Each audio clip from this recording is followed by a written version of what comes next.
नमस्कार मंडळी. स्वप्नज्योती art and क्रिएशनमध्ये तुम्हा सगळ्यांचं पुन्हा एकदा मनापासून स्वागत. आज घरात सत्यनारायणाची पूजा आहे. सकाळीच मी पोस्टमध्ये बोलले होते की आज घरी पूजा आहे आणि ही पूजा मी केलेली आहे सत्यनारायणाची. गुरुजींची गरज नाही, ज्योती गुरुजीच ही पूजा सांगतात आणि सगळी पूजा घरातलं कोणीतरी बसतं पूजेला आणि मी सांगत असते.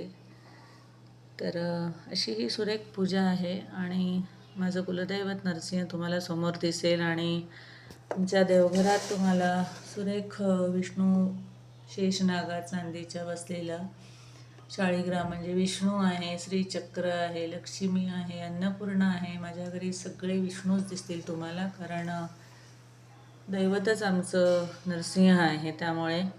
आणि ही मेन पूजा ज्याच्यात बाळकृष्ण असतो ताम्हनाथ चांदीच्या आणि खाली कलशावरती पूजा मांडलेली असते. 5 फळं, त्यानंतर नवग्रह, द्वारपाल 8 असं सगळं साग्र संगीत आज पूजा झालेली आहे. कुठेही कुठल्याही गुरुजींची कमतरता भासत नाही. हे गुरुजी पण व्यवस्थित पूजा सांगतात, त्यामुळे ज्योती गुरुजी पण व्यवस्थित पूजा सांगतातच. तर अशी ही माझ्या घरची आज पूजा आहे. बघू शकता उजवीकडे शंख आहे, मध्ये परत नरसिंहाची मूर्ती आणि इकडे गणपती आहे घराण्याचा, आमच्या द्रविड घराण्याचा गणपती आहे हा. आणि पोळ्याचा गणपती आहे, प्रचंड उजव्या सोंडेचा कडक सोळा असलेला गणपती आहे हा.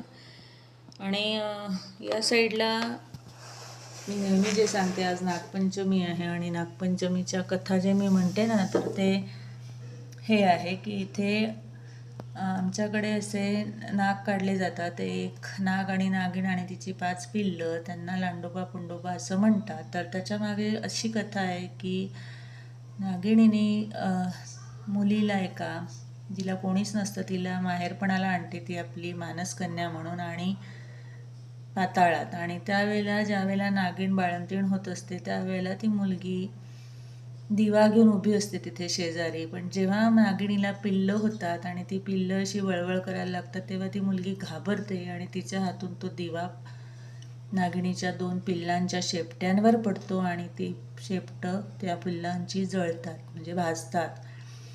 तेव्हापासून त्यांना लांडोबा पुंडोबा म्हणतात. कालांतराने ती पिल्लं मोठी होतात आणि ती आईला विचारतात की आम्हाला शेपट्या का नाहीत. तेव्हा ती सगळी कथा त्यांना सांगितल्यावर ते रागाने त्या मुलीला चावायला तिच्या घरी जातात. तेव्हा ती मुलगी आपल्या या भावंडांसाठी देवापाशी प्रार्थना करत असते की माझे लांडोबा पुंडोबा जिथे असतील तिथे सुखात राहू दे, आनंदात राहू दे. आणि हे बघून त्यांना खूप आनंद होतो आणि मग ते तिला आशीर्वाद देऊन माघारी येतात. तर अशी त्यामागची कथा आहे. अशा बऱ्याच कथा आहेत, पण आमच्याकडे ही अशी पूजा केली जाते गंधानी नाग काढून. आणि परत एकदा ही माझ्या घरची पूजा. पहिला श्रावणी सोमवार आणि पूजा करून घेतली आम्ही, कारण आज श्रावणी सोमवारही होता, नागपंचमी पण आहे, म्हणजे दुग्ध शर्करायुक्त योग असं म्हणायला हरकत नाही. आणि आज उपास असला तरी सत्यनारायणाला नैवेद्य दाखवावाच लागतो, त्यामुळे आज आमच्याकडे ताटात काय काय होतं सांगायला काय हरकत नाही आहे. सुरुवातीला अगदी टिपिकल पद्धतीने सांगायचं तर लिंबू, चटणी, कोशिंबीर, भजी, पापड, मग कढी, वरण भात, पुऱ्या आणि शिरा आणि काय होतं बरं, तर असं हे नैवेद्याचं ताटही होतं. तर आणि इतकी छान पूजा आहे. तर तुम्हाला कशी वाटली पूजा माझी नक्की सांगा कमेंट्समध्ये. आणि हे गुरुजी पूजा सांगायला हवे आहेत का ते पण सांगा. तर ही माझ्या घरातली सत्यनारायणाची पूजा. तर कशी वाटली मंडळी? धन्यवाद आणि शुभ संध्याकाळ.